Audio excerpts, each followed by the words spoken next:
Boleh, silakan. Oke. Assalamualaikum warahmatullahi wabarakatuh. Alhamdulillah wassalatu wassalamu ala Rasulillah wa ala alihi wa ashabihi wa mawalah. Asyhadu an la ilaha illallah wahdahu la syarika lah wa asyhadu anna Muhammadan abduhu wa rasuluh wa safiyyu wa khalilu addal amanah wa nasaha al ummah wa jahada fi sabilihi haqqa jihad. Eh, Puan, rekan-rekan semuanya yang dirahmati Allah Subhanahu wa taala, pagi hari ini insya Allah target kita jika selesai kita akan mengkaji 3 nama Allah Subhanahu wa taala, Allah, Ar-Rahman dan Ar-Rahim. Saya belum menyelesaikan untuk note Ar-Rahman dan Ar-Rahim, tapi insya Allah besok atau itu akan saya kasih. Saya hanya masih menuliskan untuk catatan Allah ya yang ada yang saya share ke Kak. Oke, mari kita lihat. Bismillahirrahmanirrahim. Yang pertama, kita ingin refresh kembali bahwa motif kita di dalam mempelajari Asmaul Husna atau nama-nama Allah Subhanahu wa taala tidak ada lain kecuali kita ingin semakin dekat kepada Allah Subhanahu wa taala melalui pemahaman kita akan asma-Nya, akan nama-namanya. Karena semakin kita mengenal nama Allah, memahaminya, dan semakin paham akan siapa Dia, tentu saja akan membuat kita getting closer and closer. Itu poinnya. Yang kedua, kita ingin bahwa setiap menit, setiap detik dari kehidupan kita ini, kita ingin menghubungkan dengan namanya yang indah itu. Sehingga setiap detik dari kehidupan kita itu harapannya nanti kita bisa mengaitkan dengan asma Allah Subhanahu wa taala dalam berbagai sisinya. Kita masih mempelajari nama Allah ya, Al-Alim kemarin. Harapannya nanti kita bisa menerapkan semua nama-nama Allah Subhanahu wa taala itu dan kita bisa menghubungkan dalam kehidupan kita setiap menitnya. Kita juga ingin melalui namanya itu kemudian makin menumbuhkan kecintaan kita kepada Allah Subhanahu wa taala. Karena semakin kita memahami betapa indahnya ya namanya Allah Subhanahu wa taala, kita tidak mungkin memahami zatnya Allah, tapi namanya, karakternya sudah cukup membuat kita jatuh cinta kepada Allah Subhanahu wa taala yang ujungnya kita secara sukarela akan makin mudah untuk mengabdi, mentaati Allah Subhanahu wa taala. Sami'na wa ata'na. Kita ingin nama Allah itu ada di dalam hati kita sehingga harapannya dengan mengetahui nama Allah Subhanahu wa taala kita juga pada ujungnya mengetahui apa tujuan hidup kita. Jadi we know Allah Subhanahu wa taala. Jadi if we know Allah Subhanahu wa taala, we will know the purpose of our life. Itu harapannya. Karena nama Allah sesungguhnya, kalau kita nanti memahaminya, sesungguhnya akan mengantarkan kita kepada pemahaman yang lebih dalam lagi apa purpose dari kehidupan kita. Hari ini insya Allah kita akan memfokuskan nama Allah, yaitu Allah itu sendiri. Kita ingin mendalaminya. Yang menarik karena sebagian ulama menyatakan nama-nama Allah yang lain itu ada juga yang menganggap sebenarnya hanyalah atribut dari nama Allah itu sendiri. Karena di dalam Al-Quran, sebagaimana yang kita diskusikan kemarin, asma Allah yang lain itu dilekatkan kepada kata Allah. Walillahil asma'ul husna. Dan bagi Allah, nama-nama yang indah. Maka semua nama-nama Allah yang lain itu di-attachkan ke dalam kata Allah Subhanahu wa taala.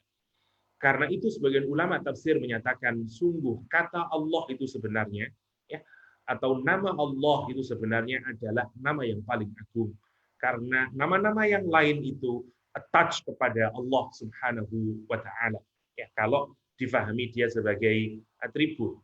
Karena itu sebenarnya nanti kita akan melihat betapa menariknya kata Allah Subhanahu wa taala sebagai proper name untuk Allah Subhanahu wa taala. Kita ini hidup di dunia, harapannya kata pertama yang kita dengar adalah Allah dan kata terakhir yang saat kita meninggalkan dunia ini juga Allah Subhanahu wa taala. Begitu kita lahir di dunia, ya sebagai kita diadzani oleh ayah kita. Ya, kalimat pertama yang kita dengar saat kita hadir di dunia ini adalah Allahu Akbar, karena di telinga kita didengarkan dengan nama Allah Subhanahu wa taala. Dan demikianlah pula nanti kita ingin saat kita ini keluar dari dunia ini, saat ruh kita dikeluarkan oleh Allah, kata terakhir yang kita keluarkan juga adalah Allah. Allah, la ilaha illallah. Dan kita membiasakan itu, sehingga di setiap sholat yang kita lakukan, sholat kita awali dengan kata Allah. Dan hampir di dalam seluruh sholat kita, berulang-ulang kita mengucapkan Allahu Akbar, Allahu Akbar, Allahu Akbar, Sami Allahu liman hamidah. Harapannya apa? Kata Allah itu, asma Allah itu, nama Allah itu benar-benar melekat dalam hati, menimbulkan kecintaan. Karena harapannya sesuatu yang kita sebut, kita ingat, terus-menerus akan melahirkan kecintaan. Tapi yang menarik, kenapa ada orang yang sering menyebut nama Allah Subhanahu wa taala, tidak ada kecintaan di dalamnya, tidak ada bergetar hatinya. Padahal di dalam Al-Qur'anul Karim, idza tuliyat 'alaihim ayatu zadatuhum imana. Ya, apabila disebut idza dzukirallah, apabila diingatkan dia tentang Allah Subhanahu wa taala, disebut nama Allah Subhanahu wa taala, idza dzukirallah wajilat qulubuhum. Ya, hatinya itu menjadi bergetar. Kenapa? Karena nama itu tidak hanya sekedar nama. Karena dia memahami namanya Allah Subhanahu wa taala, sehingga kemudian ada getaran karena nama Allah itu sudah ada jauh di dalam hatinya. Mari kita renungkan. Kita lahir di dunia, kata pertama yang didengar oleh telinga kita Allah. Setiap hari minimal kita dipaksa ya di dalam sholat kita untuk menyebut Allah, Allahu Akbar, Sami Allah, terus Allah, Allah, Allah, Allah maunya. Dalam zikir kita la ilaha illallah, dan ujung dari akhir kehidupan kita ingin juga keluar dari dunia ini dengan mengucapkan Allah, la ilaha illallah. Pertanyaannya sekarang, bagaimana mungkin orang yang di awal hidupnya telinganya mendengar kata Allah, ya, dan terus dia mendengar kata Allah, azan terus, bagaimana dia bisa lupakan Allah Subhanahu wa taala? Bagaimana dia tidak bisa mencintai Allah Subhanahu wa taala? Bagaimana dia tidak merasa dekat dengan Allah Subhanahu wa taala? Pertanyaannya adalah, kalau ada orang yang telinganya sudah mendengar Allah berkali-kali, baik pertama kali dilakukan oleh ayahnya, terus dia dengar dari musola, dia mungkin sholat, tapi kalau tidak ada perasaan bergetar hatinya saat Allah itu disebut, tidak ada cinta dalam hatinya, jangan-jangan masalah paling mendasarnya adalah karena dia tidak memahami nama Allah Subhanahu wa taala. Karena itu kita ingin mendalami lagi nama Allah Subhanahu wa taala itu agar semakin subur kecintaan kita kepada Allah Subhanahu wa taala. Oke, kita lihat sekarang nama Allah.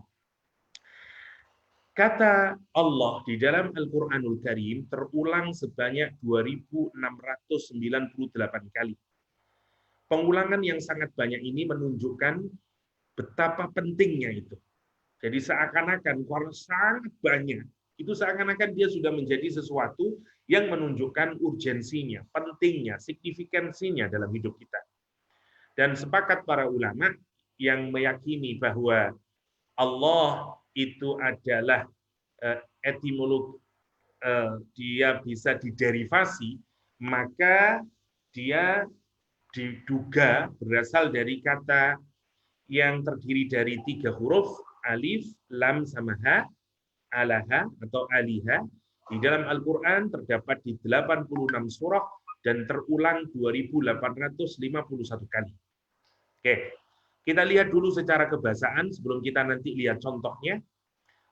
Ayat-ayat, dan terakhir kita akan melihat 5 kata Allahumma di dalam Al-Quran untuk sebagai gambaran dari fungsi kata Allah yang nanti inginnya kita terapkan dalam kehidupan kita. Oke. Di dalam mendiskusikan kata Allah Subhanahu wa taala, para ulama terbagi menjadi 2 golongan. Yang pertama, mereka yang meyakini bahwa nama Allah itu adalah proper name. Dan karenanya dia tidak bisa diderivasi. Dia adalah nama diri yang sudah begitu. Seperti misalnya ada orang misalnya namanya, atau ginilah, batu misalnya. Batu proper name. Dia tidak berasal dari kata bahasa ditambah tu, tidak. Tapi kalau makanan, nah itu bisa diderivasi. Karena dari makan dan kemudian mendapatkan akhiran an, sehingga makanan, memakan. Memakan juga dia bukan proper name karena ada derivasinya. Oke. Kelompok ulama yang meyakini bahwa Allah itu adalah proper name, di antaranya yang sangat terkenal adalah Imamul Ghazali misalnya, ya Al-Khattabi misalnya, dan banyak sekali kelompok besar di kalangan para ulama yang meyakini bahwa nama Allah itu adalah proper name, sehingga dia tidak bisa di diderivasi. Oke. Jadi perbedaannya terdapat pada dua. Satu, di dalam bahasa Arab itu setiap kata itu bisa dilihat dari derivasinya. Yang pertama, kalau ada kata yang tidak memiliki derivasi disebut dengan isim jamil. Jamil, ya, atau yang padat. Kata yang tidak bisa lagi diurai karena dia sudah begitu. Namanya isim jamil, isim jamil. Nah, Allah itu dianggap isim jamil. Ya, jadi dia kata yang tidak bisa diurai. Apa alasannya? Yang pertama, alasannya adalah karena Allah itu qadim. Allah itu ada sebelum bahkan apapun saja ada. Dan nama Allah Subhanahu wa taala yang melekat pada dirinya, yaitu Allah, tentu saja juga bersifat qadim, ada sejak awal. Ya, sudah ada from the very beginning. Karena itu, setiap kalau kita berpikir derivasi, itu sesungguhnya adalah menunjukkan sesuatu yang ada setelah sesuatu sebelumnya ada. Nah, kalau Allah itu adalah qadim dan namanya juga qadim, maka menjadi tidak make sense kalau nama Allah itu merupakan kata turunan. Karena asumsinya kalau Allah itu adalah kata yang bisa diderivasi, maka ada kata sebelumnya. Padahal nama Allah dan Allah itu sendiri adalah qadim. Ini alasan yang sangat kuat sebenarnya kalau kita pikirkan. Yang pertama. Yang kedua, yang menarik juga dari nama Allah Subhanahu wa taala itu tidak memiliki bentuk dual dan bentuk pluralnya. Tidak ada misalnya, ya tidak ada. 2 Allah, 3 Allah, 5 Allah, nggak ada. Tidak ada bentuk duanya, tidak ada bentuk ketiganya. Berbeda misalnya dengan kata ilahun, yang berarti Tuhan. Ada jamaknya, ada bentuk pluralnya, alihatun misalnya. Kitabun misalnya, ada bentuk pluralnya, kutubun misalnya. Rasulun, ya, ada bentuk jamaknya, rusulun misalnya, ya. Dan seterusnya. Masjidun, ada bentuk jamaknya, masajid misalnya. Tapi Allah tidak ada bentuk dualnya, tidak ada bentuk jamaknya. Masya Allah. Sebuah nama yang tidak memiliki derivasi, sebuah nama yang tidak bisa didualkan dan dibentuk pluralkan, untuk menunjukkan apa? Distinktifnya Allah, asma'nya Allah SWT, uniknya nama Allah Subhanahu wa taala. Masya Allah. Jadi hatta namanya unik, hatta namanya spesial. Ya, tidak ada duanya, tidak bisa dikompar, tidak bisa, Masya Allah. Yang kedua alasannya. Dan justru para ulama mensepakati bahwa, misalnya saya kutip dari Imam Qurtubi di Al-Jami' li Ahkamil Quran. Ya, saya termasuk orang yang sangat mencintai tafsir Al-Qurtubi. Saya senang sekali dengan tafsir Al-Qurtubi. salah satu ulama besar kita yang berasal dari Spain, dari Spanyol, ya, Al-Qurtubi dari Cordova, ya. Apa namanya, Imam Qurtubi. Misalnya, justru nama Allah Subhanahu Wa Taala adalah Ismullah Al-A'zam. Dia nama Allah yang paling teragung. Ya. Yang kedua, Allah adalah Ismun lil Mawjud. Dia nama untuk zat yang ada. Ya, dan itu hanya untuk Allah karena kita ini diadakan. Ya, kita ini semuanya adalah diadakan. Ya. Jadi al-haqqul jami' li sifatil ilahiyah. Ya. Jadi memang nama Allah Subhanahu wa taala kalau kita perhatikan dia tidak memiliki bentuk dual dan plural, makin menunjukkan keunikan, kekhususan nama Allah Subhanahu wa taala. Dan dia yang wajibul wujud, ya, dan seterusnya. Yang ketiga, alasan secara kebahasaan lagi, yang nomor 3 adalah kata Allah itu tidak bisa dimasuki dengan huruf nida. Padahal alasan dari kelompok yang meyakini kata Allah itu bisa diderivasi adalah berasal dari kata ilahun, ya, ditambahi di depannya dengan tambahan alif dan lam sehingga menjadi al-ilah. Al-ilah nanti kalau ditulis al-ilah. Jadi ada 2 L di sana, ya, kemudian dibuang dan kemudian dimasukkan, diidghamkan sehingga kemudian menjadi Allah. Maka di dalam kata Allah itu sudah ada alif sama lamnya di depannya karena dia sudah definitif. Dalam bahasa Inggris sudah dikasih the God, bukan lagi God tapi the God. Kenapa? Karena dikasih al.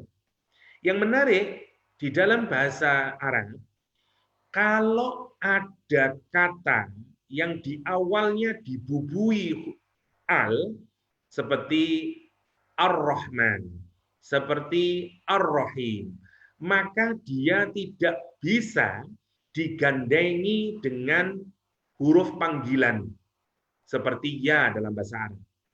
Maka tidak ada dalam rumus bahasa Arab orang menyebut ya Ar-Rahman, ya Ar-Rahim, salah. Harus dibuang alnya sehingga menjadi ya Rahman, ya Rahim. Tidak boleh ya Ar-Rahman dan ya Ar-Rahim. Sementara kata Allah Subhanahu wa taala, kita biasa menyebut ya Allah.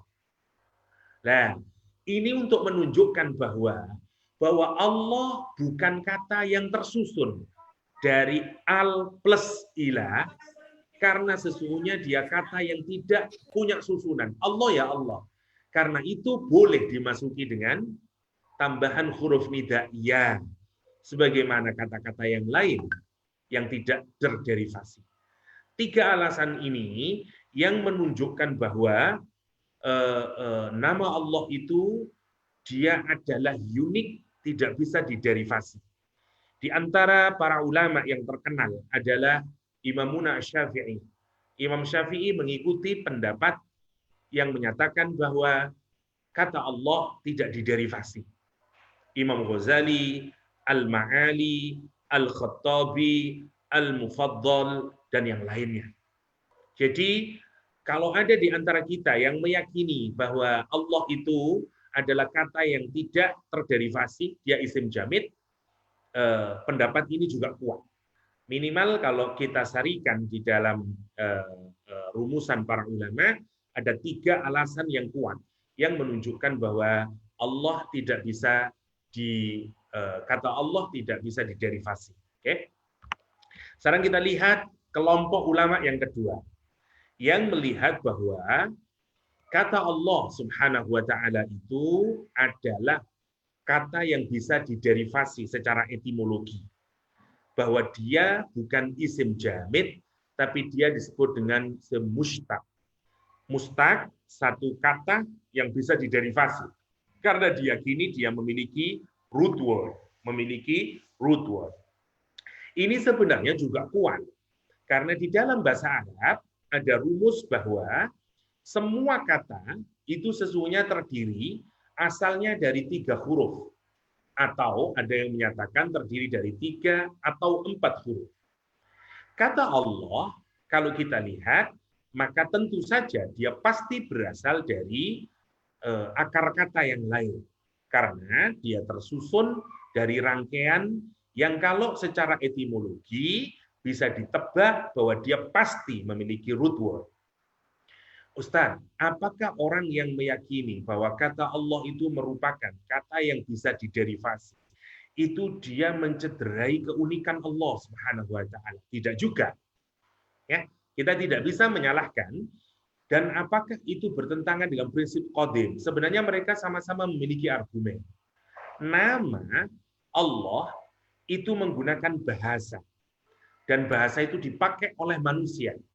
Maka dia bukan menjadi sesuatu yang sebagaimana bahasanya Allah Subhanahu wa taala.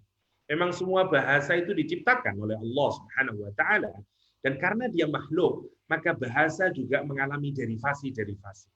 Maka kelompok ini menyatakan ini tidak ada hubungannya dengan uniknya Allah Subhanahu wa taala.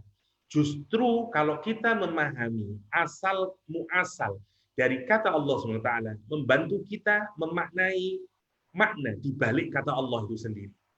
Karena itu, jumlah yang jauh lebih besar sesungguhnya adalah mereka di kalangan para ulama yang mengikuti pendapat bahwa kata Allah adalah kata yang bisa diderivasi. Dan dia memiliki akar katanya. Mari kita lihat setidaknya nanti apa saja di kalangan ulama dan kita tutup. Bagaimana kemudian kita dihadapkan pada perselisihan di kalangan para ulama. Ya, satu yang percaya kepada isim jamid dan satu yang kepada isim mustaq. Nanti di akhir baru kita simpulkan. Okay? Yang pertama, bagi mereka yang mempercayai bahwa kata Allah itu merupakan kata yang bisa diderivasi. Yang pertama, kata Allah itu dianggap berasal dari kata ilah. Dari kata alaha ya'lahu. Alaha ya'lahu. Kata alaha maknanya adalah to worship atau to devote, to adore. Jadi kalau kita ini mengabdi, menyembah, memberikan seluruh perhatian dan kesungguhan kita untuk menyerah dan mengabdi dan submit, namanya untuk mengabdi, untuk for worship, untuk devoting ya ourselves misalnya, namanya Allah, namanya Allah.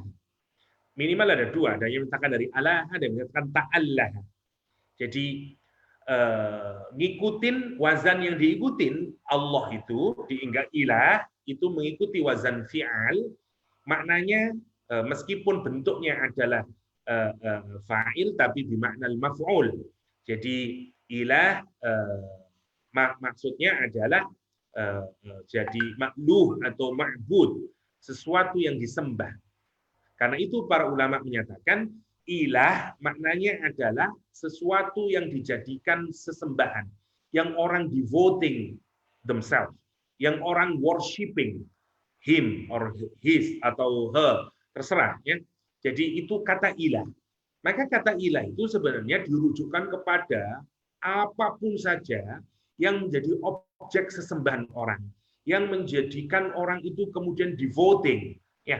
Orang itu memberikan seluruh kediriannya, siap untuk menjadi budaknya, siap untuk mengabdikan dirinya, siap untuk menghambakan dirinya. Dari kata itu. Jadi, makanya gambarannya nanti kita melihat, orang itu kalau berhadapan dengan kata ilah, dia siap untuk worship, dia siap untuk devote, dia sangat mengaguminya, sehingga kemudian dia memberikan seluruh dirinya untuk dia. Dari situ diambil kata alaha atau ta'allah atau ta'allah. Oke.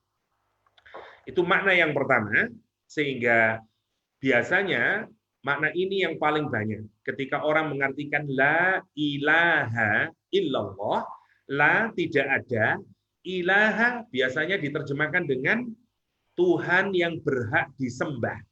Ada kata al-ma'bud, tidak disembah.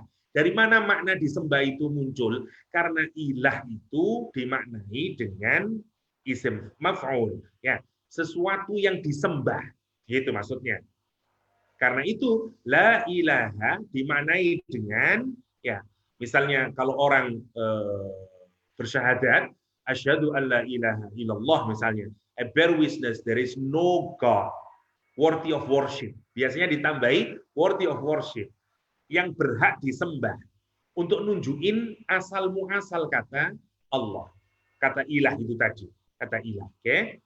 Jadi dari mana yang pertama ini, kenapa Allah itu nama Allah itu mengharuskan apa sebenarnya kalau kita perhatikan dari yang pertama itu.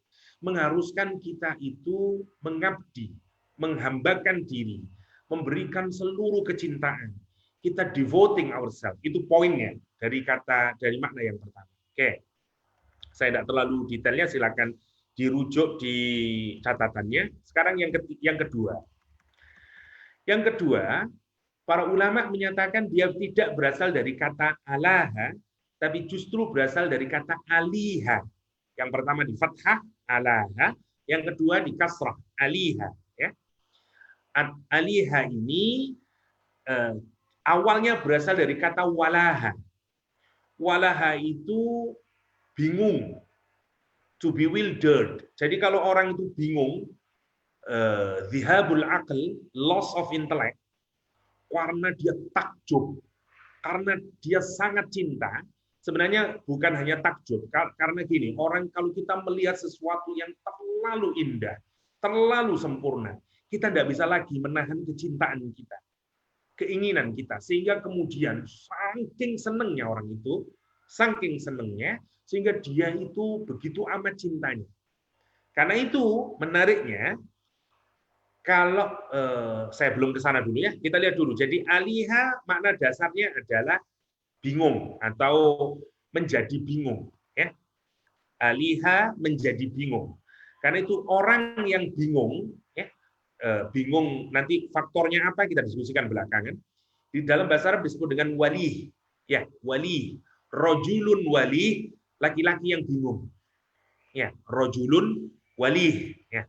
Jadi walaha atau al-walah, al-walah artinya kebingungan, ya, kebingungan. Ini berkaitan dengan apa? Para ulama merujukkan makna bingung ini dengan logika yang pertama adalah satu, kita ini yang membuat bingung sebenarnya adalah tergantung dari seberapa kita memahami sesuatu yang kita hendak ingin ketahui. Misalnya, kalau kita dikasih soal kalkulus, elementary school, kita bilang, saya tidak bingung, mudah saja, 2 plus 2 is 4. Gampang. Begitu kita masuk di university, ketemu dengan differential equation, misalnya, ya, bertemu dengan integral, apalagi yang sudah multiple integralnya, kita makin susah. Dan semakin kita tidak tahu bagaimana menyelesaikannya, ada apa itu di baliknya, kita makin tidak ngerti realitas, akhirnya kita menyatakan, tidak tahu saya, it's complicated, saya tidak tahu how to solve. Dan kita menyatakan kita bingung. Pada puncaknya, kalau orang itu sudah tidak bisa, terlalu kecil ilmunya, dia merasa dia loss of intellect. Loss of intellect. Karena itu para ulama menyatakan kebingungan yang derivasi kata Allah dari kata walaha atau aliha yang bermakna bingung ini, kenapa? Karena Allah itu adalah zat yang seberapa besar pun kita berusaha memikirkan, kita tidak akan pernah bisa memahami zat Allah SWT. Dan kalau kita berusaha terus-menerus berusaha memahami zat Allah, kita hanya akan berujung kepada kebingungan. Karena itu di dalam hadis kita dilarang untuk berpikir tentang zat Allah, hakikatnya Allah Subhanahu wa taala, zatnya Allah. Kita ini hanya mampu mengenal Allah melalui apa? Asma'nya. Melalui apa? Af'alnya. Ya. Kita ini melalui sifatnya, namanya, sifatnya, atributnya, perbuatannya Allah. Tapi kalau kita mau berarti enggak, tapi saya mau bertanya, mau memahami benar siapa sih sebenarnya Allah itu. Secara hakiki, kita akan berakhir dengan kehilangan our intellect, loss of intellect. Karena itu, tafakkaru fi ala illah, wala tafakkaru fillah. Berpikirlah kamu, kata Rasulullah SAW, terhadap nikmat Allah. Ini untuk menunjukkan apa? Kita boleh berpikir tentang karunia-Nya Allah, perbuatannya Allah. Tafakkaru fi ala illah. Di tempat yang lain misalnya tafakkaru fi khalqillah. Ya, berpikirlah tentang ciptaan Allah, bagaimana Allah membuat, ketentuan Allah, nikmat yang telah diberikan oleh Allah. Bisa. Namanya kita bisa mempelajari, sifatnya kita bisa pelajari, ya, perbuatannya bisa kita dalami.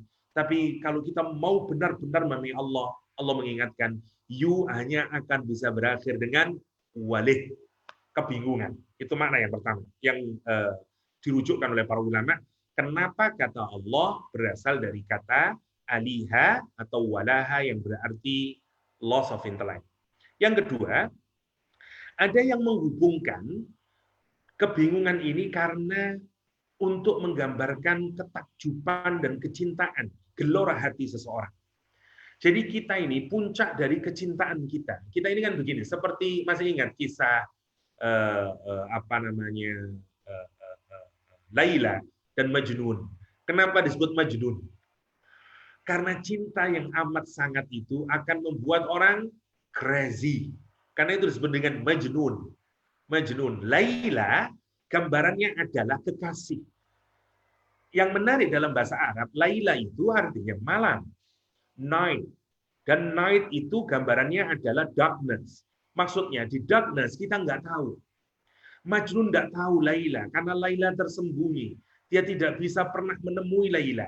Karena itu gambarannya, karena sebenarnya Laila dan Majnun ini adalah gambaran dari kecintaan seorang hamba kepada Allah Subhanahu wa taala. Yang dia tidak bisa melihat wajahnya, menyentuhnya, tapi dia sangat cinta dan dia mencintai bekas-bekasnya. Kan itu kalau kita membaca cerita Laila Majnun misalnya, di bekas sandal Laila, di pasir yang diliwati oleh Laila, Majnun mengambil dan menciumnya. Ya, Majnun mencium tembok rumah Laila. Tapi Majnun tidak pernah bertemu Laila. Majnun tidak pernah menyentuh kulit Laila. Kenapa? Karena di luar, karena itu digambarkan dengan Lail.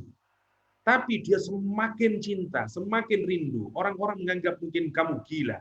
Kata dia, ketika dia mencium tembok rumahnya Laila, orang menyatakan dia gila. Apa kata dia? Kalian mungkin menyangka saya gila karena mencium tembok. Yang aku cium bukan tembok, tapi yang aku cium adalah rumah Laila. Yang aku cium bukan pasir, tapi yang aku cium adalah bekas kaki Laila, dan seterusnya dan seterusnya. Sebenarnya ini adalah gambaran metafor dari seorang hamba mencintai Allah Subhanahu wa taala. Hakikat Allah itu seperti Laila. Kita nggak tahu karena dia adalah gaib dan bahkan mungkin puncak dari kegaiban. Karena kita nggak tahu pernah. Tapi Allah mengenalkan dengan asma'nya, mengenalkan dengan sifatnya, mengenalkan dengan af'alnya. Dan itu cukup membuat kita jatuh cinta. Masya Allah. Masya Allah. Apalagi nanti kalau kita berhasil masuk surga dan kemudian melihat Allah Subhanahu wa taala yang kita rindukan itu. Kan itu gambarannya di dalam Al-Qur'an, wujuhu yauma idzin nadhirah ila rabbiha nadhirah. Nanti orang itu shining, ya, mustasfirah, kata Al-Qur'an Karim, bahagia dia, gembira dia. Kenapa? Karena dia melihat Allah Subhanahu wa taala. Nanti pemahaman kita dan bahkan kita akan melihat Allah Subhanahu wa taala. Masya Allah, kalau kita pikirkan tidak mungkin. Tapi yang menarik bahwa Allah juga mengajarkan kepada kita bahwa kita ini mestinya kepada Allah memberikan puncak kecintaan yang paling tertinggi. Sampai gambarannya itu seperti cinta yang sampai mengambil seluruh kedirian kita. Ini menarik. Kenapa? Karena memang dalam agama kita ini diminta untuk mencintai Allah lebih dari apapun saja. Untuk mencintai Rasulullah lebih dari apapun saja, hatta dengan diri kita sendiri. Karena itu dinamakan dengan Allah. Allah. Kalau kita perhatikan di dalam bahasa Arab ada the degree of love, ada level of love, ya. Yang saya gambarkan itu, yang saya petakan itu, kalau puan-tuan melihat bahwa al-walah, ya, al-walah yang sudah pada hijau itu, ya, kalau sudah masuk ke biru itu sudah madness, sudah kegilaan, ya. Tapi al-walah di situ diterjemahkan dengan absolute fondness, ya, fondness. Kalau orang itu extremely liking someone, ya, namanya fondness. Ini absolute, dia amat sangat widely liking, ya, saking, untuk menggambarkan mestinya kita ini cintanya sama Allah bukan sekedar biasa saja. Bahkan mestinya mengalahkan siapapun. Ini harus menjadi renungan buat kita. Kalau kita mencintai suami kita, mencintai istri kita, mencintai anak kita, mencintai harta, mencintai dunia ini, mari kita bandingkan dengan bagaimana kita meletakkan dan mengukir cinta kita kepada Allah Subhanahu wa taala. Kita menyebut Allah, harapannya adalah agar kita mencintai Allah dengan fondness itu, dengan al-walah. Itu poinnya. Itu poin. Sehingga begitu kita, kan menjadi lucu, misalnya kita bilang kepada seseorang honey, kita bilang kepada seseorang my sweetheart, kita bilang kepada seseorang siapalah kekasihku, ya. Akan tetapi nggak ada cinta di dalam penyebutannya, di dalam sikap kita, kan, ya, how dumb you are, kan begitu. Itu kan munafik sebenarnya kalau kita pikirkan. Setiap hari kita mengeluarkan kata ya Allah, ya Allah, ya Allah, tapi nggak ada cinta di dalamnya. Perbuatan kita tidak menunjukkan sesuai dengan saat kita menyebut namanya. Apa itu kalau bukan kengerian kalau kita pikirkan itu di dalam hati kita? Masya Allah. Kita saja, Masya Allah. Kalau begitu kita mencintai seseorang, kita mengucapkan kepada orang tersebut, sayang, ya, sweetheart, kita senang itu. Dan sesuai. Nggak ada orang menyatakan sweetheart dengan membentak. Sweetheart, nggak ada. Benar kalau kita pikirkan. Allah itu kita sebut dengan namanya Allah. Maksudnya apa? Agar di dalamnya ada al-walah. Kayak itu lihat. Orang terbaik. Rasulullah SAW dan Nabi Ibrahim alaihissalam. Bagaimana lihat relasinya dengan Allah SWT. Dia meletakkan cinta yang paling tertingginya kepada Allah SWT. Karena itu Ibnul Qayyim Al-Jauziyah yang mendaftar tingkatan cinta, kalau masih ingat dulu pernah kita kajian di Tadabbur Center, ya, di Academic of Ummah, kita mendaftar 10 tingkatan cinta menurut Ibnul Qayyim. Yang paling tertinggi menurut Ibnul Qayyim adalah al-khullah. Al-khullah. Dua manusia terbaik, Rasulullah SAW dan Nabi Ibrahim alaihissalam, disebut apa? Khalilullah. Orang yang meletakkan cintanya paling tertinggi. Dari level 10 itu, dari 10th degree, ya, tingkat ke-10 dari cinta, dan itu adalah the highest love menurut Ibnu Qayyim Al-Jauziyah, itu dilakukan oleh siapa? Rasulullah dan Nabi Ibrahim alaihissalam. Jadi sesuai, kita nyebut Allah dengan perasaan cinta itu sesuai. Ya, Masya Allah. Sekarang mari kita perhatikan. Kalau dari lesan kita itu meluncur kata Allah, adakah dia dibarengi dengan cinta? Adakah dia dibarengi dengan perasaan sayang kepada Allah? Adakah dibarengi dengan perasaan untuk mengabdi kepada dia? Itu yang harus kita pertanyakan. Jangan-jangan kita ini terus berbusa-busa menyatakan ya Allah, ya Allah, ya Allah, tapi kehilangan cintanya. Seperti bagaimana kita menyatakan kepada seseorang dan menyatakan sayang, sayang, sayang, tapi nggak ada perasaan cintanya. Ya, jangan hani, tapi nggak ada perasaan sayangnya. Masya Allah kalau kita pikirkan itu. Menarik. Nama Allah itu, Masya Allah. Menarik kalau kita pikirkan itu. Oke. Sekarang yang ketiga. Yang ketiga, ada yang menyatakan bahwa kata Allah itu berasal dari kata laha. Laha. Laha yalihu atau laha yaluhu. Artinya tersembunyi, hidden. Laha artinya hidden. Para ulama menyatakan, misalnya nanti dirujuk di surat Al-An'am ayat 103, Al-Hadid ayat 157, kenapa dari kata diartikan hidden atau tersembunyi? Karena memang apa namanya, hakikat Allah Subhanahu wa taala itu tersembunyi dari kita. Kita tidak akan pernah bisa tahu, ya, sebagai makna-makna yang tadi, yang membuat kita kemudian makin jatuh cinta. Dan yang paling menarik gini, kalau kita pikirkan lebih jauh lagi ya, kenapa justru yang tidak kelihatan dan tersembunyi itu makin membuat kita jatuh cinta? Menarik, ya. Semua yang indah itu mesti tertutup. Kalau dia sudah terbuka, dia kehilangan keindahannya. Dan keinginan kita, our eagerness, ya, apa namanya, our urge, ya, our need untuk mencintai seseorang itu biasanya makin berkurang, ya, makin berkurang. Itu juga menarik, sama lah. Sesuatu yang belum kita tahu itu semakin membuat kita penasaran, semakin membuat kita tertarik, sehingga kita tidak pernah berhenti, terus. Saya tidak tahu apakah itu juga karena itu juga wanita itu adalah makhluk yang paling kompleks, ya, kata orang psikologis, wallahu a'lam. Karena hatta suami yang sudah menikahi seorang wanita, seorang perempuan, ya, 50 tahun, dia sebenarnya belum pernah tahu. Kalau ditanyain siapa orang yang paling kamu tidak ketahui adalah istri saya. Karena unik dan kompleksnya kalau kita pikirkan itu. Masya Allah, ya. Karena itu seorang laki-laki terus mencintai seorang perempuan. Ya, kenapa? Karena itu, karena uniknya. Karena tidak samanya dengan dia, karena dia tidak tahu hakikatnya masih. Tak kira istri saya begini, tapi ternyata ini kita susah. Dan perempuan menarik, ya. Dia bilang tidak suka, tapi aslinya suka. Menarik, sesuatu yang sembunyi itu, yang sesuatu hidden, itu justru membangkitkan kita untuk makin mencintai, makin mencintai, makin mencintai. Karena itu Allah SWT, menurut para ulama lughah, menduga berasal dari kata laha yalih wa tullaha yaluhu, ya. Oke, yang keempat sekarang.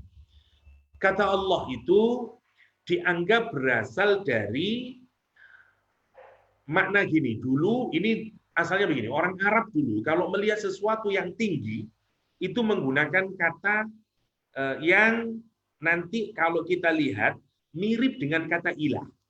Jadi semua yang elevate, ya, semua yang irtifa, yang tinggi, mereka menyebut dengan ilah. Karena itu matahari ketika rising, ya, ketika sunrise, mereka menyebut dengan lahat, lahat dari kata ilah. Jadi untuk nunjukin apa? Dia yang paling tertinggi, ya, dia yang paling tertinggi. Jadi sampai di nomor 4 ini, poin yang paling harus kita perhatikan adalah worship, ya, adore, ya, terus yang ketiga adalah cinta yang paling tertinggi, yang keempat sekarang irtifa. Dia posisinya yang paling tertinggi, dia the peak. Karena itu semua yang tinggi kita sebut dengan kata ilah, kata ilah. Matahari yang rising kita sebut dengan lahat, lahat. Ya. Makanya saya tulis di situ dari Imam Qurtubi, kata Imam Qurtubi, yaquluna, orang-orang Arab dulu berkata, apabila langit, apabila matahari itu rising, mereka menyatakan lahat. Dan terakhir bahwa Allah itu ada yang menyatakan dia berasal dari huruf H. Hu-nya itu. Jadi Allah berasal dari kata hu. Ini yang nanti menjadi menarik, kenapa ada sebagian di kalangan orang Islam yang mengingat Allah dengan mengucapkan hu. Ini kalau secara kebahasaan sebenarnya masih memiliki pijakan juga. Karena asalnya tapi begini ya, tapi tentu saja begini, sesuatu yang sudah menjadi proper noun mestinya juga sudah tidak bisa lihat asal usulnya. Sudah, karena dia sudah barang jadi. Ya. Tapi kalau kita perhatikan, ada yang menyatakan Allah itu berasal dari huruf hu di belakang itu. Dan hu itu atau H, itu di dalam bahasa Arab merujuk kepada kata ganti orang ketiga, him. Ya. Kata ganti ketiga. Kita ini punya kata ganti, ya, itu untuk menunjukkan bahwa kita sudah tahu sebenarnya, karena kita menggunakan kata ganti. Ya. Misalnya, kalau saya menyatakan saya di Malaysia akan bertemu dengan dia, Karena saya menggunakan kata ganti, saya akan pergi ke Malaysia untuk bertemu dengannya. Dengannya itu untuk menunjukkan bahwa I am conscious, I am aware, I know siapa him itu. Itu maksudnya. Jadi sebenarnya Allah itu, kata ulama lughah, itu sudah ada di benaknya orang, mau muslim, mau non-muslim, mau kafir atau mukmin. Karena itu menggunakan kata ganti who. Dan karena semua orang itu sesungguhnya menyadari bahwa ada kata ganti yang dia tahu siapanya, maka kemudian ditambahi dengan huruf lam, lamul milk, yang menunjukkan makna kepemilikan, ya, sehingga menjadi lahu, untuk dia, untuk dia. Dan sebagai pengagungan, ta'ziman wa tafkhiman, sebagai bentuk pengagungan, maka dikasih artikel the, ya, biar definitif, menjadi al-lahu. Ditambahi alif sama lam di depannya, al, terus lahu.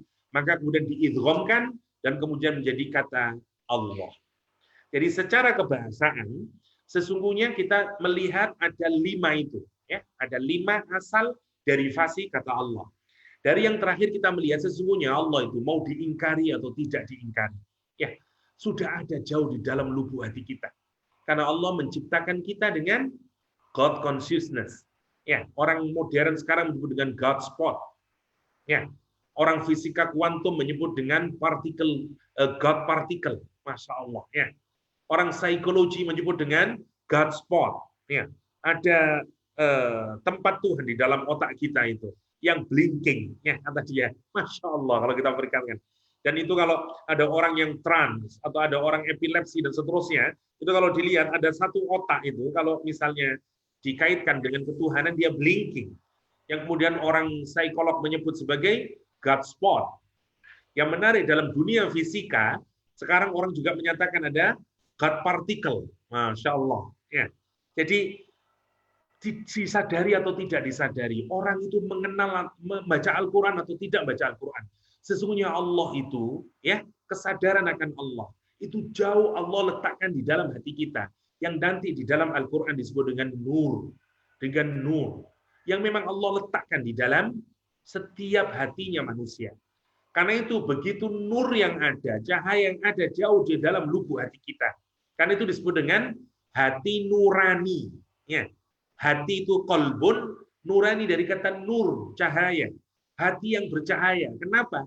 Karena setiap hati itu Allah letakkan cahayanya untuk mengenalnya, menyadarinya.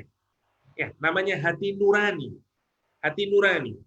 Karena itu kemudian Al-Quran itu juga cahaya. Dan kalau ada cahaya yang ada di dalam hati kita, orang Melayu, orang Indonesia menyebut hati nurani, untuk mengingatkan ada cahaya dalam hatimu. Betapa gelapnya hidupmu, betapa banyak maksiat. Ingatlah, masih ada cahaya dalam hatimu. Dan kalau cahaya yang ada dalam hati itu kemudian bertemu dengan cahaya Al-Quran, karena kita mempelajari Al-Quran, karena kita tadabbur Al-Quran, cahaya yang Allah letakkan dalam hati itu bertemu dengan cahayanya Allah yang Allah kirimkan juga dari langitnya ketujuh, bertemu menjadi satu, dan yang kemudian dikenal dengan nurun ala nur, light upon light, cahaya di atas cahaya. Karena cahaya yang dalam hati bertemu dengan cahaya Al-Quranul Karim. Bertemu dengan Al-Quranul Karim. Itu yang diingatkan oleh para ulama lughah. Allah, betapapun engkau ingkari, betapa gelapnya pun hidupmu, sesungguhnya ada di situ, dalam hati. Dalam hati. Menarik ya. Jadi ada 2 kelompok di kalangan para ulama yang kalau kita renungkan masing-masing memberikan keindahan. Tidak ada niatnya para ulama berselisih hanya karena faktor agama. Faktor kebahasaan. Kelompok yang tidak mau melihat kata Allah itu merupakan kata yang bisa diderivasi karena dia mau menunjukkan uniknya Allah, agungnya Allah. Ya, tidak bisa diduakannya Allah, hatta dalam namanya. Kelompok yang ingin melihat, ya, yang menyatakan bahwa kata Allah itu bisa diderivasi, ingin menajamkan kepada kita pemahaman di balik kata Allah Subhanahu wa taala. Ya, yang di dalamnya mestinya kita memberikan kecintaan yang paling tertinggi kita. Ya, Kita meletakkan Allah sebagai sesuatu yang paling tinggi, zat yang paling tertinggi dalam hidup kita, irtifa. Ya. Dan kita memberikan ketulusan kita, pengabdian kita, penghambaan kita, adoration kita, ya, worship kita, service kita pada Allah. Pada Allah Subhanahu wa ta'ala. Karena itu, saya tertarik dengan kesimpulan Ibnul Qayyim al-Jauziyah ketika setelah melihat perbedaan di kalangan para ulama yang masing-masing memiliki pijakan dasarnya. Itu yang menarik. Kita ini orang awam, ya, kita bukan orang-orang sekelas Imam Syafi'i, Imam Ghazali. Lihat, perbedaan di kalangan para ulama justru membuat kita makin bersyukur. Kenapa? Karena itu akan semakin memberikan pengayaan kepada kita. Dua-duanya indah. Ya, satu melihat Allah sebagai isim jamid, ya. Yang satu melihat kata Allah sebagai isim mustaq, dan dua-duanya memberikan makna dan pemahaman kepada diri kita.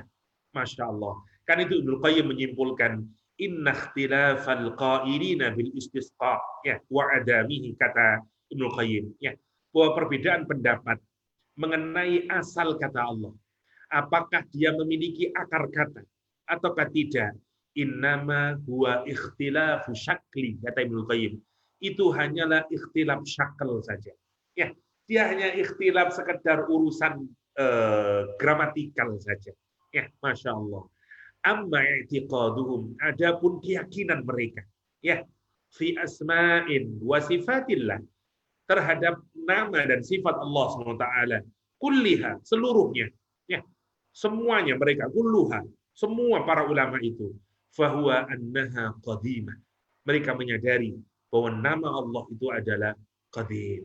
Jadi ini bukan persoalan teologi, bukan perbedaan antara yang berfaham isim jamid, yang berfaham isim mustaq. Itu bukan berkaitan dengan akidah, teologi, tapi hanya berkenaan dengan aspek gramatika, aspek kebahasaan linguistiknya. Tapi sekali lagi, meskipun dari aspek linguistik, tapi ini penting untuk membantu kita memahaminya. Sehingga kita memahami, ya, oh begitu kata Allah itu yang menarik. Ya. Oke, itu perbedaan di kalangan para ulama. Kalau kita rujukkan, ada juga yang melihat bahwa kata Allah SWT itu bukan berasal dari bahasa Arab, tapi berasal dari bahasa Semitik yang lain.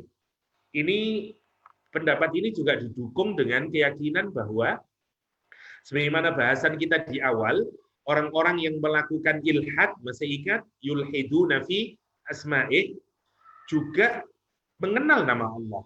Orang-orang Quraisy dulu, kafir Quraisy sebelum datang Nabi Muhammad SAW, sudah mengenal kata Allah. Dan ini juga menjadi bukti yang juga kuat bagi mereka yang menyatakan kata Allah itu bisa diderivasi. Misalnya kemarin kata Lata ternyata berasal dari kata Allah. Kata Uzza ternyata berasal dari kata Al-Aziz. Kata Manat, Tuhan-Tuhannya orang Arab itu dulu berasal dari kata Al-Mannan, yang mereka diverting dari the original name-nya. Awalnya Allah, dia rubah menjadi Lata. Awalnya Al-Aziz, dia rubah menjadi Uzza. Awalnya Al-Mannan, dia rubah menjadi Manat. Oke.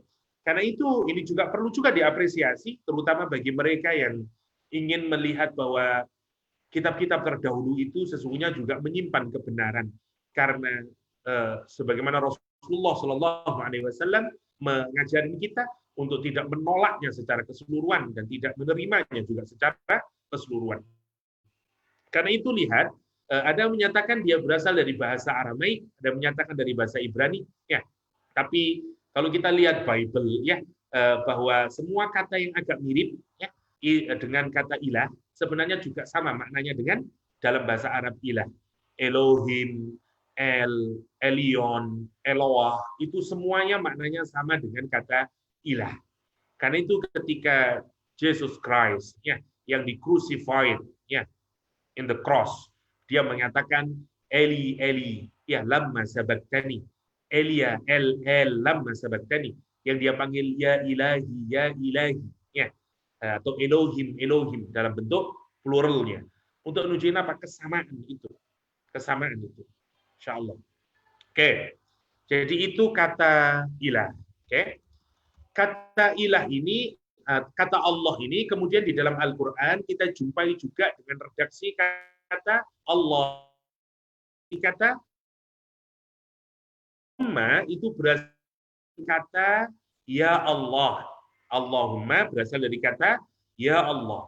Kemudian huruf yang digunakan untuk memanggil, yaitu adatun nidaknya, ya-nya, diganti dengan huruf mim. Awalnya ya Allah, terus diganti dengan huruf mim yang bertasdid menjadi Allahumma. Ya, itu menurut Imam Syibawi, misalnya dijelaskan di Shaffatut Tafasir. Ya. Dan kata Ibnu Qayyim, kata Allahumma tidak boleh digunakan kecuali untuk litolak. Kalau kita seeking something kepada Allah Subhanahu wa taala, maka Allahumma hanya digunakan untuk meminta, untuk ditolak, untuk kita seeking something. Karena itu tidak boleh, kata Ibnu Qayyim, kita menyatakan Allahumma ghafurur rahim, tidak boleh. Allahumma ghfirli, boleh. Ya Allah, aku mohon. I'm seeking your, misalnya, ya, saya memohon kepadamu ya Allah, ampunanmu. Saya memohon kepadamu ya Allah, kasih sayangmu. Ya, Allahumma arhamna. Misalnya, Allahumma arhamna, Allahumma hdina fi man hadait, misalnya. Allahumma fir lana, ya Allah ampuni kami. Oke, nanti kita lihat di dalam penggunaannya di dalam Al-Qur'anul Karim. Oke, sekarang kita melihat penggunaannya di beberapa ayat. Saya tidak mengurai banyak, hanya menunjukkan beberapa ayat saja. Baru di akhir kita saya mungkin akan memberikan PR untuk dijadikan atau homework untuk dijadikan pemikiran bersama apa yang bisa kita lakukan kalau kita ingin hidup dengan nama Allah Subhanahu wa taala Allah. Ya. Bagaimana kita hidup, how do we live with the name of Allah Subhanahu wa taala, yaitu nama Allah itu sendiri. Itu poinnya yang harus menjadi renungan tadabbur kita setelah kita memahami kata Allah secara bahasa. Mari kita lihat penggunaannya di dalam Al-Qur'anul Karim. Yang pertama surat Al-Fatihah ayat 1. Ya. Bismillahirrahmanirrahim. Lihat. Kata Allah muncul di awal Bismillah. Bismillahirrahmanirrahim. Oke. Kita agak cepat ya, ini sudah umum, tapi poin sentralnya begini. Bismillahirrahmanirrahim. Ini nama Allah yang awal yang kita sebut adalah kata Allah. Dan di dalam hadis dinyatakan bahwa segala sesuatu yang baik, kalau dia tidak dibarengi dengan nama Allah Subhanahu wa taala, maka dia akan menjadi kesia-siaan saja. Dia menjadi terputus. Kebaikannya tidak terus kita dapati di yaumul qiyamah. Karena itu Rasulullah SAW, kullu dzibalin la yubda bi bismillah fahuwa abtar wa aqta, kata Rasulullah SAW. Semua hal yang baik yang tidak diawali dengan Allah, dengan nama Allah Subhanahu wa taala, dia terputus.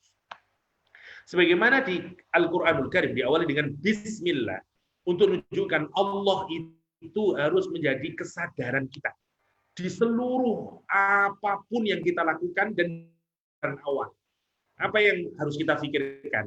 Dia adalah harus kita jadikan sebagai our intention, our goal, our motive dalam hal apapun. Karena dia harus menjadi the first dalam apapun saja. Ya, kita mau makan Allah first. Kita mau tidur Allah first. Yang harus menjadi ingatan kita, intention kita, goal kita, motif kita. Karena lihat, nama Allah yang pertama, Bismillah. Bismillahirrahmanirrahim. Itu poinnya. Ya. Kalau kita pikirkan. Harus menjadi kesadaran buat kita. Ya, dia yang awal. Kata Bible, he's the alpha. Ya, he's the alpha. Dia yang paling awal. Ya, the beginning. Ya, Bismillah, Bismillah. Oke, yang pertama. Yang kedua, mari kita lihat Al-Qasas ayat 30. Ya, Al-Qasas ayat 30. Al-Quran menyatakan falamma ataha nudiya min syati'il wadil ayman fil buq'atil mubarakati minasy syajarah ayya Musa inni anallahu rabbul alamin, kata Al-Quran Al-Karim. Ini kisahnya berkenaan dengan Nabi Musa alaihissalam. Perhatikan ya, Musa alaihissalam, singkatnya, melihat api di atas gunung, di atas bukit, dia naik ke atas, dan begitu sampai di tempat tersebut, falamma ataha, maka ketika Musa sampai ke tempat itu, nudia, dia kemudian dipanggil dengan keras. Karena nida adalah panggilan yang keras, doa adalah panggilan yang tidak keras. Nudia, dia dipanggil dengan keras, loudly, min syati'il wadil aiman, dari pinggir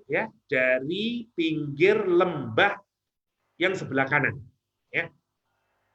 Fil buq'atil mubarakah, di tempat yang penuh keberkahan, yang diberkahi. Minas syajarah, dari pohon, ya. Jadi karena pohonnya itu di pinggir sebelah kanan, ya. Apa kalimatnya?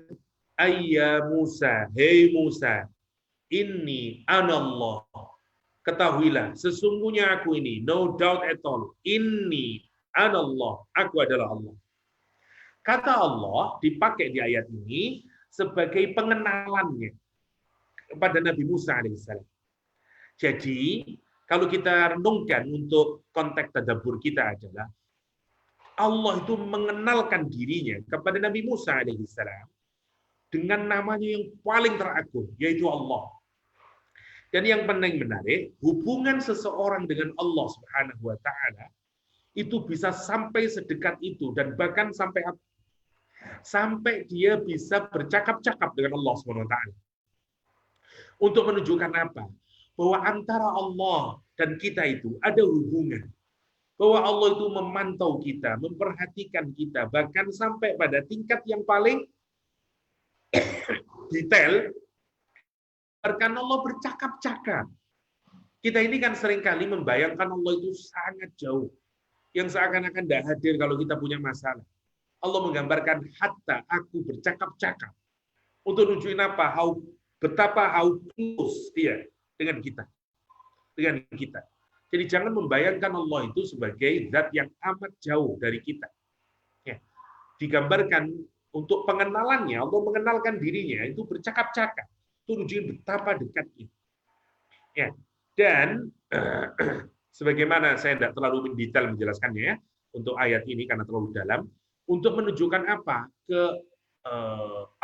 Kita, ya. Kekaguman kita, shock kita, campur aduk kita ini ya, antara cinta, shocking, kagum, dan segala macamnya itu di kalimat yang digunakan, nama Allah yang dipakai di dalam Al-Quran adalah Allah. Baru setelah itu Rabbul Alamin. Itu singkatnya, Qasas 30. Kita lihat sekarang Al-Baqarah 257. Al-Baqarah 257. Allah lagi-lagi mengenalkan namanya.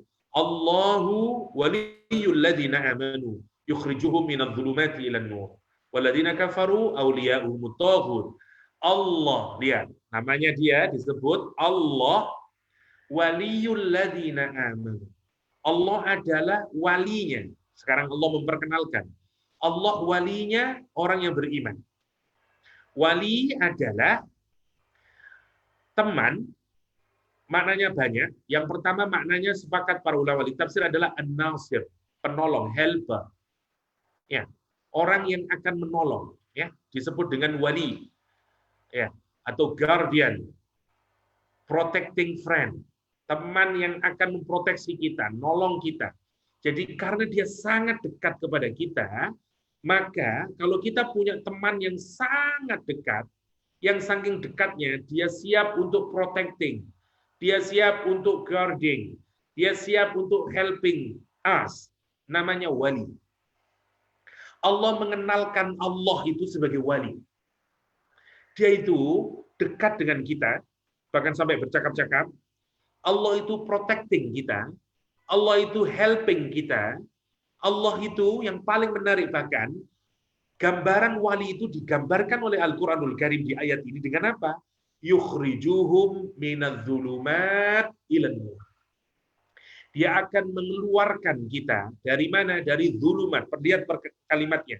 Zulumat itu dibentuk dengan plural. Nur itu dibentuk dengan singular. Allah seakan-akan menunjukkan kepada kita, aku tahu you have layers of darkness. Kita dalam hidup ada sekali banyak kegelapan kita ini. Ya, gelap secara ekonomi, gelap dalam rumah tangga, gelap dalam urusan sosial, gelap dalam urusan tetangga, galau dalam hidup, batin kita segala macam lah. Financially, economically, ya, socially, culturally, atau apalah sajalah ya. Dalam hati kita ini semua punya masalah dalam hidup. Kalau kita dihimpit dengan masalah, itu gelap rasanya. Orang Indonesia itu menarik. Kalau dia anak-anak muda di Indonesia, kalau dia punya masalah dan dia nggak tahu sudah how to solve, dia bilang apa? Tahu gelap. Kata orang anak-anak di Jakarta. Tahu gelap.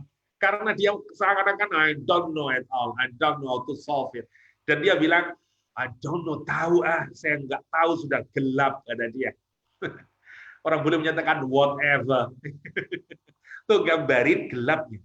Yang menarik, Allah mengenalkan asmanya Allah itu sebagai wali itu, ya, yang memprotecting, yang supporting, yang helping. Apa gambarannya? Dia yang akan mengeluarkan kita dari kegalauan itu, dari kesumpekan itu, dari kepekatan itu, dari darkness itu menuju apa? Nur, menuju light. Kalau kita ingin punya hidup yang bercahaya, hidup yang dipenuhi dengan light, caranya cuma satu, jadikan Allah sebagai wali. Jadikan Allah sebagai wali. Zikir dengan Allah, hiduplah dengan Allah. Itu yang menarik. Jadikan Allah sebagai wali. Sementara lihat, yang menarik, orang-orang kafir, dia juga punya wali. Walinya itu, tapi kerjanya ngapain? Yukhrijuhum minan nur ila dhulumat. Justru dia akan mengeluarkan dari cahaya menuju kegelapan. Dia ada walinya yang memproteksi dia, mensupport dia, bisa harta benda. Tanyalah sama orang yang dia jadikan harta benda sebagai walinya. Ujung hidupnya dia akan berada dalam kegelapan. Galau hidupnya, sumpek hidupnya. Masya Allah kalau kita perhatikan. Gak ada nikmatnya, seakan-akan sempit dia. Empty dalam hidupnya. Dan dia bingung, kenapa? Karena dia in darkness. In darkness. Masya Allah. Apa saja jadikan wali selain Allah Subhanahu wa taala. Ujungnya kamu akan keluar dari cahaya menuju kegelapan. Orang jadikan misalnya prestis, power dia jadikan sebagai wali yang dia merasa bahwa dengan punya itu semuanya I'm seperti diproteksi, seperti dia mendapatkan no. Ujungnya percaya dengan Al-Qur'anul Karim. Kamu akan end up in darkness. Masya Allah kalau kita pikirkan.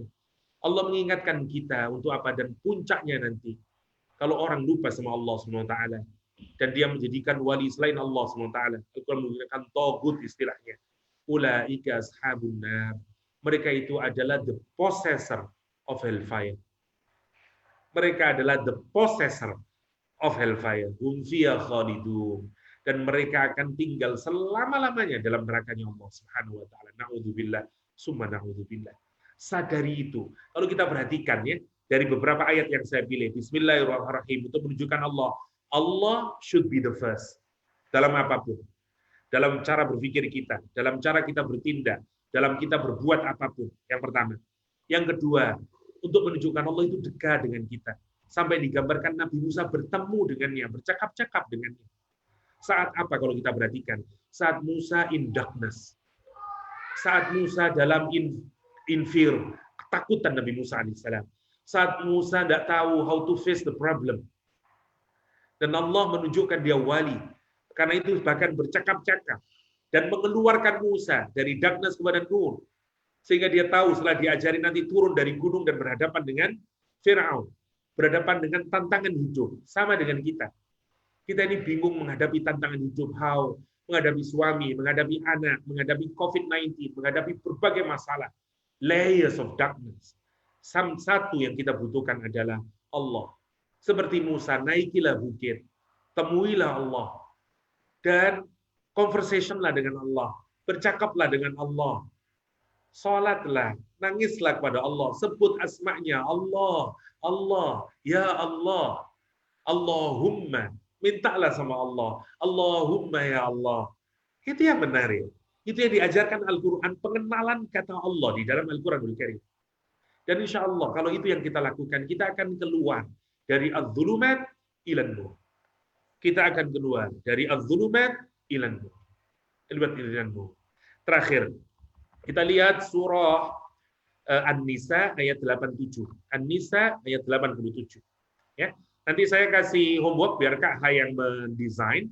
Kira-kira kemudian apa yang bisa yang kita dapatkan terus setelah kita paham kata Allah, how do we live with the name of Allah is Allah, ya, dengan nama Allah itu yang harus menjadi kita. Saya sudah memberikan clue-cluenya insya Allah. Oke, yang terakhir An-Nisa ayat 87. Sebenarnya belum terakhir, sebenarnya saya kepingin ada 5 ayat yang Al-Quran menggunakan Allahumma, Allahumma, Allahumma. Ya, kalau tidak mencukupi nanti biar mungkin di season berikutnya, sebelum kita masuk Rahman Rahim. Kayaknya tidak bisa sama Rahman Rahim KH, karena Allah saja sudah agak panjang. Oke. Kita masuk dulu singkat An-Nisa ayat 87 ya. Allahu la ilaha illahu la yajma'annakum ila yaumil qiyamah la raiba fihi. Wa man asdaqu minallahi haditha, kata Allah SWT. Allah, tidak ada Tuhan selain Dia. La yajma'annakum ila yaumil qiyamah. Pasti Allah akan mengumpulkan kalian semuanya dan tidak ada keraguan sedikit pun untuk itu di hari kiamat. Untuk nunjukin apa? You akan bertemu dengan Allah. Ya, no doubt at all. Untuk nunjukin apa? Allah is our destination. Allah is our goal. Jadi yang menarik, di Bismillah kita diajarkan Allah is the Alpha, the beginner. Di An-Nisa 87 kita diingatkan Allah is the end. Allah is the Omega. Allah yang menjadi akhir kita. Dia menjadi our intention dan sekaligus our goal.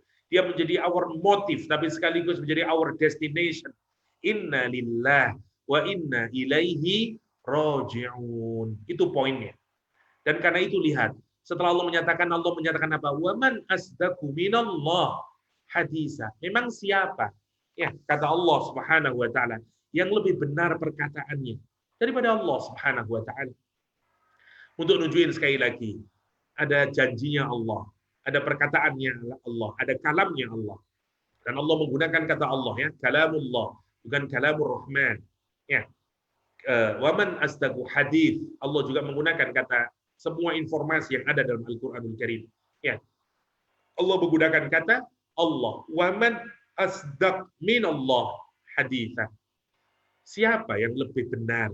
Ya, semua orang datang dengan memberikan hadisnya, menjanjikan ini, you follow this path, you kalau ikutin ini, what view ini, dan segala macamnya. Allah menyatakan, oke lah kamu ikutin berbagai model hidup, ya, berbagai model cara hidup, what view atau apapun saja. Kata Allah SWT, Allah menyatakan, oke, satu saja saya ingatin kamu, you in the end is kamu semuanya gonna meet me today, someday, nanti yaumul qiyamah.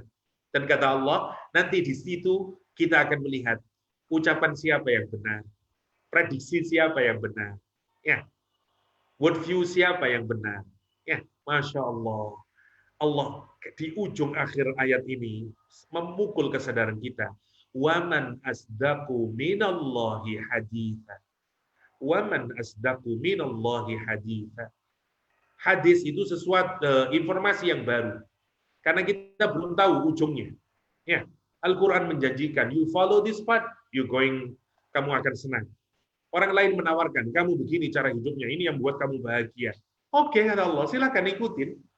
Tapi perhatikan, kata, tidak ada Tuhan yang punya power, yang berhak disembah, yang paling otoritatif selain Allah SWT.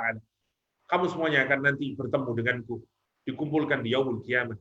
Dan nanti kita akan melihat semuanya, siapa yang hadisnya benar, perkataannya benar, teorinya benar, worldview-nya benar. Masya Allah. Ya. An-Nisa 87. An-Nisa 87. Ya. Itu yang harus kita pikirkan. Ya, seperti misalnya ketika Rasulullah SAW Walladzi nafsi biyadihi, demi jiwaku yang ada dalam genggaman Allah SWT. La tadkhulul jannah, kalian semuanya tidak akan bisa masuk surga hatta tu'minu, sampai kalian semuanya beriman pada Allah.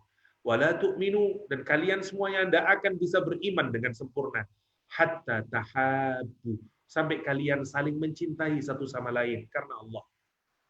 Ya, afala adullukum ala amrin idza fa'altumuhu tahabbtum, kata Rasulullah SAW. Apakah kalian mau aku tunjukkan satu perkara yang apabila kalian lakukan, kalian akan saling mencintai satu sama lain? Kata Rasulullah, afsus salam bainakum, sebarkan salam di antara kalian. Ya, Masya Allah. Ya, untuk ingat, lihat, ini hadis. Saling greeting, berikan tahiyat. Karena nanti menarik. Ayat ini sebenarnya diawali dengan ayat tahiyat. Ya, menarik. Allah menyuruh kita untuk kalau ada orang memberikan penghargaan, orang memberikan tahiyat, ya, orang menjadikan honor kepada kita, kasih balasan yang baik. Karena itu akan menimbulkan relasi yang baik. Tahadu tahabbu. Saling memberikan hadiah akan menumbuhkan rasa cinta. Misalnya, ini semuanya model kecintaan, ya, model bimbingan Allah Subhanahu wa taala. Yang digambarkan nanti apa? Dzulumat minan nur. Kalau you tidak melakukan itu, pasti nanti akan gelap, susah hidup kita. Itu Masya Allah kalau kita pikirkan. Dan yang paling terakhir, bagaimana kita mengingat Allah Subhanahu wa taala? Lihat surat Thaha ayat 14. Innani anallah la ilaha illa ana fa'budni wa aqimis salata lidzikri. Salat adalah salah satu media untuk mengingat Allah Subhanahu wa taala. Dengan semuanya ini, kalau kita mau singkatkan, setelah kita paham kata Allah secara bahasa, kemudian kita melihat penggunaan Allah di dalam Al-Qur'anul Karim, ya, sebagai awalan motif kita, ya, intention kita, dan sebagai destinasi kita, sebagai masir kita, ya, sebagai tempat kepulangan kita, dan segala macam yang kita tuju, dan kemudian kita sadar Allah sebagai wali, ya, yang protecting kita dan seterusnya. Apa yang harus kita ingatkan? Yang satu, baca nama Allah Subhanahu wa taala. Ya Allah, ya Allah, ya. Boleh berzikir dengan ya Allah, boleh sekian banyak kita contohnya, dan beribadahlah dengan menyebut nama Allah dengan kesadaran yang baru. Saat kita nanti ada Allahu Akbar, setiap kita disebut kata Allah, Allahu Akbar, la ilaha illallah, dengan pemahaman dan pemaknaan yang baru. Yang semoga dengan itu semuanya, kemudian kita bisa mengagungkan Allah. Dan nama Allah itu masuk ke dalam hati kita, menumbuhkan kecintaan ke dalam diri kita, dan kemudian kita rela untuk memberikan our best service, ya, our best worship, our best adoration kepada Allah SWT, sebagaimana nama Allah SWT Alaha, ya, yang bermakna seorang yang memberikan servis, seorang yang mengabdi dan menghamba, seorang yang mengagumi dan memberikan kecintaan yang paling tulus, ya, itu nama Allah Subhanahu wa taala yang sangat indah, yaitu Allah. Saya sampai di sini dulu Kak Ha, sebelum saya tidak tahu masih punya waktu atau tidak, sebelum kita belum masuk ke Ar-Rahman. Ada sedikit yang sudah saya tulis tapi belum lengkap, insya Allah mungkin besok saya lengkapkan untuk Rahman Rahim agar kita bisa lihat dengan lebih, mengikutinya dengan lebih mudah. Demikian mungkin Kak Ha, dipersilakan kalau ada yang didiskusikan. Saya belum ke Allahumma, ya. Untuk dicatat saja untuk Allahumma, penggunaannya di dalam Al-Quran bisa dilihat di surat Ali Imran. Di surat Ali Imran ayat 26, di surah Al-Ma'idah ayat 114, Al-Ma'idah ayat 114, di surah Al-Anfal ayat 22, Al-Anfal 22, surah Yunus ayat 10, Yunus ayat 10, dan terakhir surat Az-Zumar, surat Az-Zumar ayat 46. Az-Zumar 46. Demikian sebagai pengantar, saya persilakan kalau kita lanjutkan dengan diskusi. Saya persilakan kepada Kak Ha.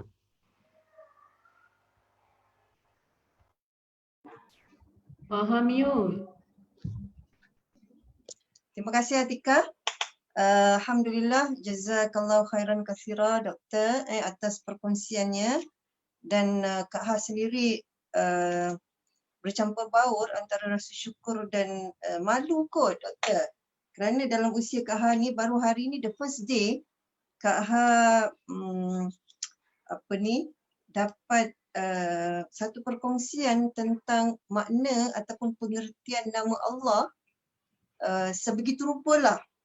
Dan tentu sekali dia memberi kesan yang mendalam pada Kak Ha. Yang keduanya daripada ayat-ayat yang doktor jelaskan tadi tu, khususnya ayat surah An-Nisa ayat 87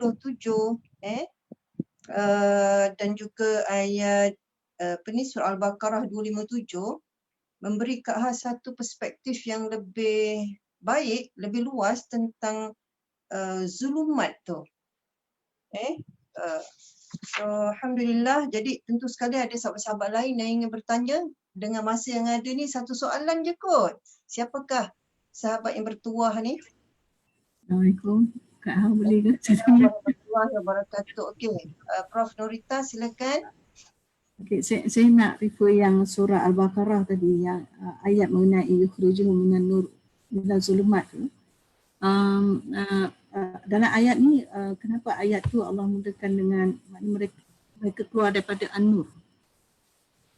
Mereka tu dia keluar, maknanya orang-orang kafir ni memang asalnya mereka ada cahaya. Macam mana? Faham tak Ustaz? Ayat tu, kalau orang beriman daripada zulumat kepada an-nur, kan? Tapi kalau orang kafir, maknanya mereka dikeluarkan daripada nur kepada zulumat. Macam mana nak faham konteksnya tu? Ayat.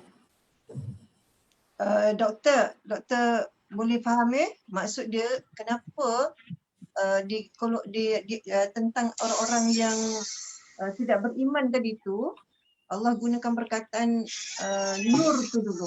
Apakah orang beriman, orang yang tidak beriman ni dia dah ada nur di dalam diri dia?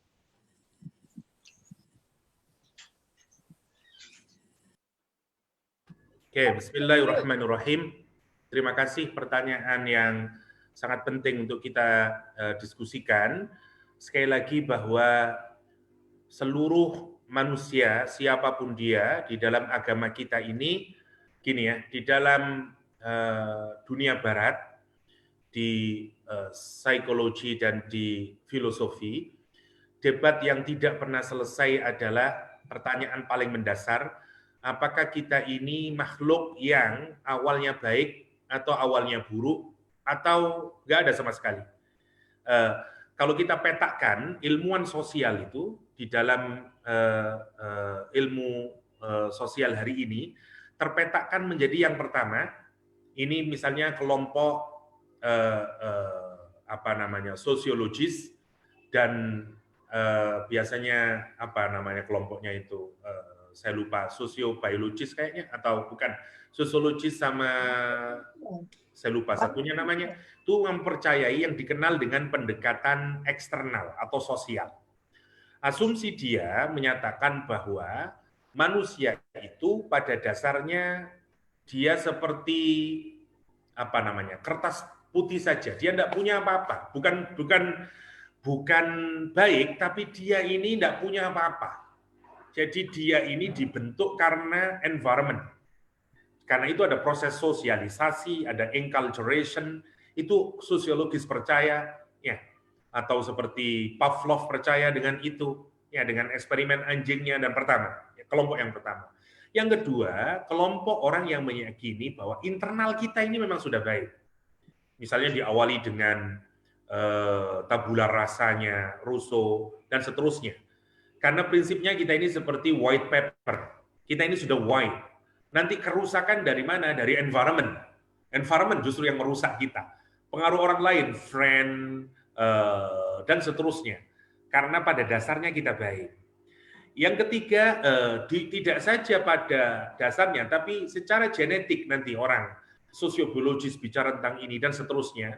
Ada terus yang melihatkan ada yang interpersonal sampai macam-macam. Tapi kalau mau disingkatkan, saya tidak mau menjelaskan hal itu terlalu mendetail, tapi kalau mau dilihatkan, dunia barat itu sampai detik hari ini, itu tidak selesai dengan siapakah manusia. Karena itu pertanyaan paling mendasar.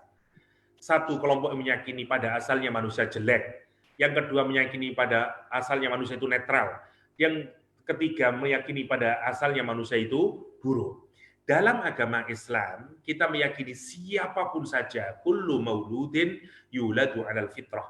Setiap kita ini diciptakan dalam keadaan fitrah. Allah titipkan cahaya di dalam hati kita. Seperti ginilah, seperti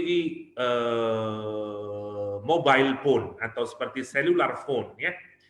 Mobile kita kalau kita perhatikan itu diciptakan itu ada dua ya, ada hardware-nya, ada software-nya. Allah itu menciptakan kita juga dengan hardware dan software. Hardware kita adalah our physical bodies, termasuk our non-physical bodies, seperti heart, karena ada dua heart itu, yang physical sama yang immaterial, yang material sama yang immaterial, seperti heart. Ya. Jadi yang menarik, tapi ini semuanya adalah hardware kita. Allah sudah siapkan di situ, ada cahayanya, yang nanti begitu dikasih software, ya seperti mobile phone sama Android, dan kemudian dia match, dan kemudian dia akan bisa bekerja, sama juga. Nah, yang pertanyaannya adalah, ada beberapa mobile yang begitu kita install dengan software tertentu, Android misalnya, dia tidak bisa walking. Masalahnya kenapa? Karena ada yang sudah salah dengan hardware-nya. Sama dengan kondisi kita kembali lagi ke orang kafir. Orang kafir itu digambarkan di dalam Al-Qur'anul Karim, di ayat ini, mereka menjadikan Taghut sebagai walinya. Ya, sebagai temannya, sebagai kecintaannya, sebagai helpernya, sebagai supporternya, Taghut. Taghut adalah dari kata togo, semua hal yang transgress the limit, ya namanya togo. Orangnya disebut dengan toghut. Ya. Jadi semua dia batas, semua aturan Allah Subhanahu Wa Taala dia langgar. Semua limit Allah dia tidak pernah peduli. Akibatnya apa? Kalau orang melakukan itu, kita tidak bisa menyatakan bahwa ini perbuatannya Allah semata-mata. Tidak begitu ya. Karena Allah mengawali dengan apa? Dengan perbuatan yang mereka lakukan, yakni mengambil selain Allah, ya, atau mengambil Taghut, dia jadikan sebagai walinya. Dampaknya, konsekuensinya dari menjalani hidup dengan menjadikan Taghut sebagai wali, dampaknya adalah maka dia akan keluar dari cahaya yang Allah sematkan dalam hatinya di awal itu. Dia sebenarnya tahu, manusia itu sebenarnya tahu ini benar, ini salah. Karena Allah memberikan fitrah. Belum lagi Allah ngasih brain kepada kita. Tapi kalau nanti orang tidak bisa, nanti orang akan berubah, dia akan keluar dari cahaya itu, dan dia akan menuju kegelapan. Kalau kita tanya sama orang yang melakukan perzinaan, saya punya teman yang dia tidak bisa melihat kebaikan dari sebuah pernikahan. Karena kata dia, ngapain kita harus menikah? Ya, bahkan itu puncaknya nanti, dia tidak sadar kalau dia sudah ada dalam kegelapan. Dan memang dia akan keluar dari cahaya. Karena dia sudah tidak terlalu pekat dia. Terlalu pekat dia. Kata dia, sebenarnya laki dan perempuan itu ikatannya karena adalah ikatan cinta di antara keduanya. Kan cinta itu adalah personal, kata dia. Mengapa orang harus menikah? Mengapa perasaan cinta seorang laki-laki dan perempuan harus diputuskan? Ya, harus dideklarkan, diputuskan oleh orang lain dalam lembaga yang namanya pernikahan.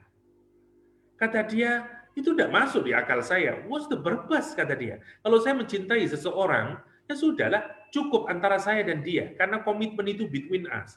It's personal, kata dia. Dan karena itu dia menjalani hidup tanpa pernikahan. Lihat, ada orang yang sampai tidak bisa melihat cahaya di dalam pernikahan. Dia hanya melihat dari dirinya, karena dia sudah dibelenggu oleh syahwatnya. Padahal kalau kita melihat lebih jauh, sekian banyak manfaat dari adanya lembaga pernikahan. Mulai dari menjaga, nanti terlalu banyak lah kita tidak sedang membicarakan manfaat dari pernikahan. Mulai dari sosial, dari aspek sosial, dari aspek ekonomi, dari aspek kultural, dan segala macamnya lah. tapi buntu dia, tidak bisa melihat. Itu disebut dengan yukhrijuhum minadh-dhulumati lan yukhriju minan nuri iladh-dhulumat. Lebih baik lagi nanti kalau dibaca di surat An-Nur ayat ke-40, Allah menggambarkan bahwa tidak ada satupun dari manusia yang tidak ada cahayanya. Sebenarnya tetap ada cahaya. Hatta orang yang sudah tenggelam, ya di dasar lautan, gambarannya orang kafir yang sudah amat sangat dalam kegelapannya. Allah menggambarkan seperti apa? Dia berada di bawah laut yang sangat dalam, gelap sekali. Cahaya sudah bisa masuk ke dalam laut itu. Belum lagi lautnya terlalu dalam. Di atas laut ada maujun, ya, ada gelombang. Dan gelombangnya bukan satu, masih ada gelombang lagi. Dan di atasnya lagi ada awan gelap. Masya Allah, bertumpuk-tumpuk, layers of darkness. Tapi Al-Quran menyatakan sebenarnya dia masih punya cahaya. Kenapa? Karena kalau dia keluarkan cahaya, tangannya, Quran masih menggunakan kalimat lam yakat yaroha. Hampir saja dia tidak tahu. Untuk nunjukin bahwa sebenarnya orang itu seburuk apapun, dia masih punya peluang cahaya di dalam hatinya. Kalau itu dirawat, dicoba kita dekatin, insya Allah dia masih bisa. Kita bisa mengeluarkan dia dari kegelapan menuju cahaya. Cirinya cuma satu, ajaklah dia untuk menjadikan Allah sebagai walinya. Pelan-pelan, dengan pemaknaan yang tadi kita diskusikan, ya, yang tadi kita diskusikan. Itu maksudnya. Jadi, apakah dia tidak punya cahaya? Dia punya. Apakah Allah yang menjadi penyebab dia? Bukan. Ya, tentu saja tidak ada perbuatan yang keluar dari ilmunya Allah SWT, tapi ya kalau kita lihat karena dia memperturutkan hawa nafsunya. Yang digambarkan Al-Quran di ayat ini, di Al-Baqarah ini sebagai apa? Dia menjadikan Taghut sebagai walinya. Demikian mungkin Kak Ha. Ya, Dokter. Saya harus prepare mau ke Pasuruan insya Allah bersama anak-anak. Itu saja mungkin saya mohon maaf belum bisa sampai di Rahman Rahim. Mungkin di pertemuan selanjutnya oke lah. Maksud saya begini, ya kita tidak usah mentarget bisa 99 karena mungkin agak lama. Minimal saya ingin membagi metodologi. Kalau itu dianggap cukup baik, jadi cara kita untuk mendalami Asmaul Husna. Berangkat dari makna lughah, terus begitu yang insya Allah kalau itu akan kita lakukan, kita akan mendapatkan pemahaman yang lebih baik. Saya serahkan saja dengan Kak Ha.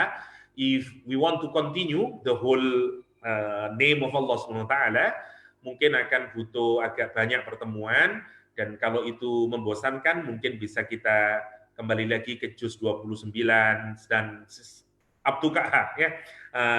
Saya sepenuhnya menyerahkan kepada Kak Ha. Insya Allah apapun saja saya dengan senang hati untuk berbagi, karena itulah bagian dari kita bersahabat di jalan Allah Subhanahu wa taala.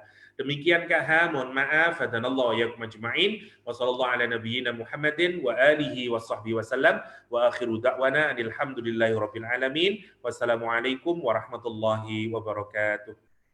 Assalamualaikum warahmatullahi wabarakatuh.